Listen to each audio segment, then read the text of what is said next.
Alright, so for this painting, what we have is a really super duper high contrast. We don't need that. What the issue with this painting is that I can't really tell where the edge of her scarf is and where the cast shadow is. The room is so bright that it's casting this kind of light on her nose, and yet we have this really, really deep shadow. If it was this light and the light was that high, things would be very different in the painting. There would be more cast shadows along on the sides of her eyebrows. I mean, beneath her eyebrows, under her cheeks, and the core shadow here. And so what we need to do is sort of bring in those key lighting specs. Is that the word? I really don't care. Okay. Just bringing in the light, and basically the light spots. I'm thinking about where the light spots are, and I'm just decreasing this contrast a little bit so that I can place the dark spots only where I really need them. The darks only where I really need them in this kind of lighting situation. So half the face is always in a core shadow in this kind of Rembrandt lighting. Maybe it's not Rembrandt lighting, maybe it's a bit higher than that.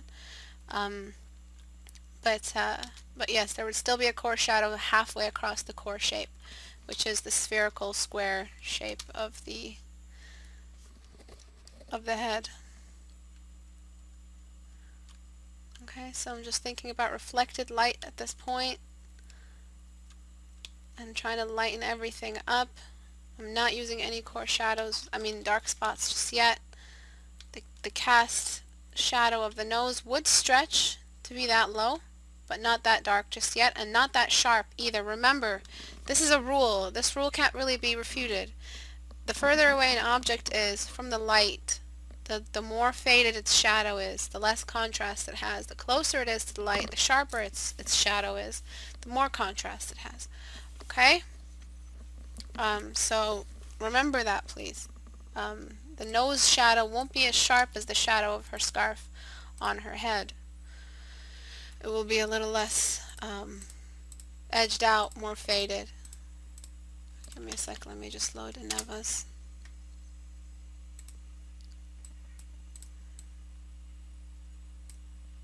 Okay. Alright.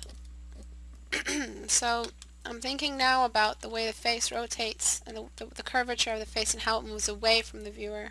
And so part of her head, or like an outline around her head, will be in shadow as well. And we're carrying that into the nose area. So I'm just lightening up all of these areas. Good job on the lips. I really like the way you did the lips. Like, it's just so well done. The amount of light for the nose, the lip corners, it's really well done. I really like the way you did the lips. I don't think I could have done them better. Okay, so there might not be a hair lesson today. I'll try to do one. I'll try, because I've sort of said it. I'll try to do one because there's people are sending now, but yeah. Okay, so now I'm going to just throw in the dark spots. I'm going to throw them in. This is as dark as I'm going to go. I am not going to allow myself to go any darker than these shades right here. After you place in these dark spots, they work as anchors for how dark it can go. The reason why this is because when you have a set light source that is universal in a painting, it'll cast the same kind of shadow. If you have 4 caves and all these 4 caves are exactly identical to each other and you have one light source, the shadow in each of these caves is going to be similar. The angle might change them a little bit, but they're going to be technically the same intensity of shadow. So when we're talking about the caves in the face, the crevices and the caves and the holes in the face, such as the nostrils, the lips, and the anatomy darkness of the eyeball, we have to know that in order to represent the light source as being universal, they have to have the same darkness level. And so that's pretty much what we're doing here. We're sort of casting the same kind of shadow on all of these areas. All of these areas have the same level of darkness because the light source is the same. So they're all getting the same amount of light source. It's a fair distribution of the light and a fair distribution or fair cause or result of a lack of light on these caves. Okay. Just going to throw in some reflected light.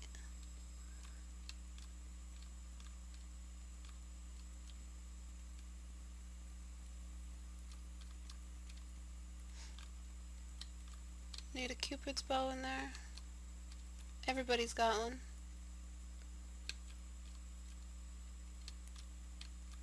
Sharpen only the outsides, the parts closest to the object. So that the shadow is casting the nose. The nose is casting the shadow, and the shadow where it attaches to the nose is going to be the sharpest part. Okay?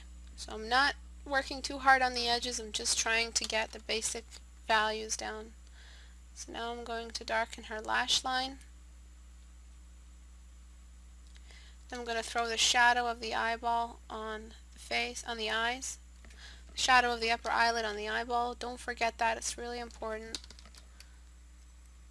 I'm going to cast some light, throwing over from her eyeball, or from her cheeks. Damn, man. Actually, I don't feel that. I'm going to make it come right from the top. Right, and then her eyebrow. Again, it's a halo. I'm going to probably change the face to what you originally planned on, but because I don't really have a reference to work with right now. And the light of the eyebrow bone is going to be traveling over the eyebrow, making it lighter. Still need to zoom out more, I'm sorry guys. Let's make sure I have a good hold over these values. It's really important to zoom out. You get control over your paint, and you won't sort of find yourself painting one area too dark, and you've rendered it already, and you're, oh shit, now I have to lighten it up because look at it, it's darker than the dark spot. So that's pretty much what I'm dealing with right now. Okay, now I have to sort of find the edges of the face. Remember, the face is divided into 4 quarters. When something is in 3/4 view, you only see 3 of those 4 quarters. When something is front view, we see 4 out of 4. We see a whole face. When something is side view, we see only half of it. So 2 out of 4. But right now we're seeing 4 out of 4. And where the edges are is where the shadows are cast from. And so the shadows start where the 3rd and 4th quarters go. And the height of the chin, the bottom lip are all responding to the light source in this way. Now you can break this basic triangle shape. It doesn't have to be like this. Maybe her form is a little bit different. But this is pretty much the basic sort of build-up in this kind of light situation. This is the basic light build-up. And her scarf, hijab or whatever, is going to be casting some light on her head. Because that's what happens. Wow, good teacher. When a light is being cast from a light source, then you have reflected light. Some of that light hits an object that's reflective. White material, white fabric is reflective, and so what we get is reflected light on the face or any object beside it. If the object was red that's casting the light, the reflected light would have a red tinge to it, a hint of red in it. And so it's just be aware of what's diffusing the main core shadow. If you're aware of that, then it becomes really easy to sort of reveal some of the form that's lost, because the core shadow is taking up the entire face. Half of the face is in core shadow. Yeah. So the jaw is going to get exactly the jaw. I know you're on our case about the core shadow, and we try, but it looks like a beard and it's weird. The form is lost there then. How do you use the core shadow while maintaining the form of the jaw? Okay, so the reason why I accentuate it, exaggerate it, make it an even bigger shadow than it really is, so you guys remember it. If you look at my paintings, you can see a core shadow, but it's not that intense. The reason why I make it this bad, that's really dark, so it looks like a beard, is so that you guys can remember it. Depending on the lighting situation, I always diffuse it. I always bring it down a notch. The point is that I initially created one principal stroke to represent the core shadow. If you guys are painting and you're painting nice faces, nice noses, nice eyes, you guys are, if there's no initial appreciation for the core shadow, no matter how nice you paint the face, it's not going to look three-dimensional. The reason why I exaggerate the use of this core shadow and make it look like a beard is so you guys can remember it. At least one stroke in the beginning. Something to signify that the core shadow is there. Something to signify that you understand the principal underlying structure beneath the face, which is a big circle, a big sphere. Okay? So yes, it does look like a job, it does look like a beard because I'm trying to show you that you need to use it. I usually almost always diffuse it with something in the room. In this case, it's being diffused right now by the secondary light source. Okay, so now I'm going to get the dark spot to the lips. I'm trying not to ruin the pretty lips that you painted. Really well done. Just cast the perfect amount of shadow from the top lip on the bottom lip. You might want to use some highlight. Okay, also some highlights on the top white. There's an outline of white around every lip in the world. It's mostly visible with darker skinned people. It doesn't have that much color pigment to it.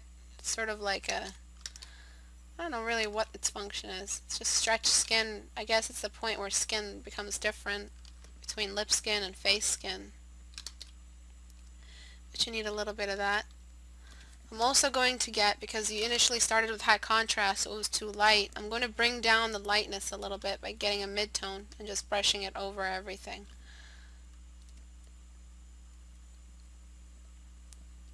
And then I'm going to build up the light slowly. When you build up the light like this, you give it an opportunity for the lights, instead of just throwing a bunch of light in one spot.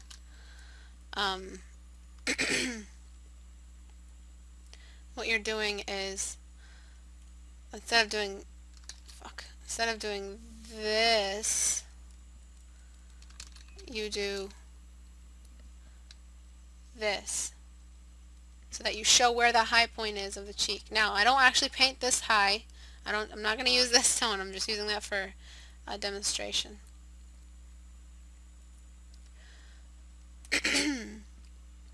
Excuse me, I have a bit of a dry throat today.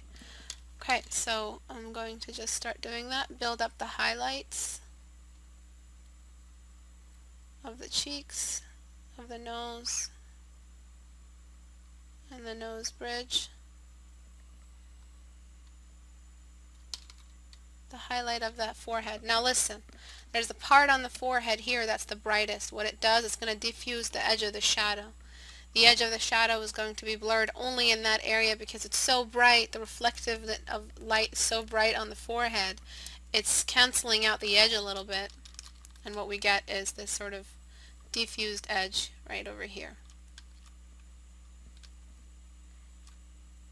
Okay, I am painting with a soft brush. Things are starting to look a little bit polished. If you do want that dark textured look, then try to do exactly what I did today, but with a textured brush, which will take you like probably 5 times longer, because soft brush really renders very well. But yeah.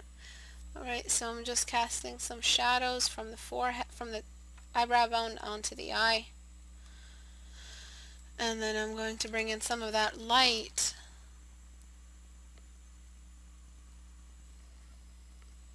onto her waterline, because that's the kind of light source we're dealing with.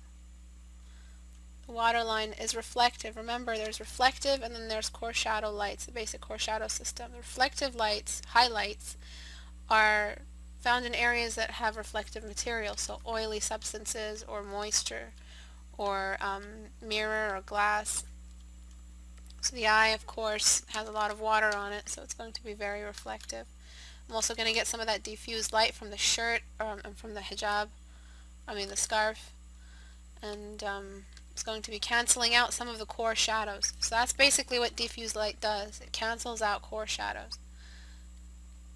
So I'm just trying to trace out right now the edge, so I don't lose any edges for the scarf. And then I'm going to add in some of that reflected light on her head as well.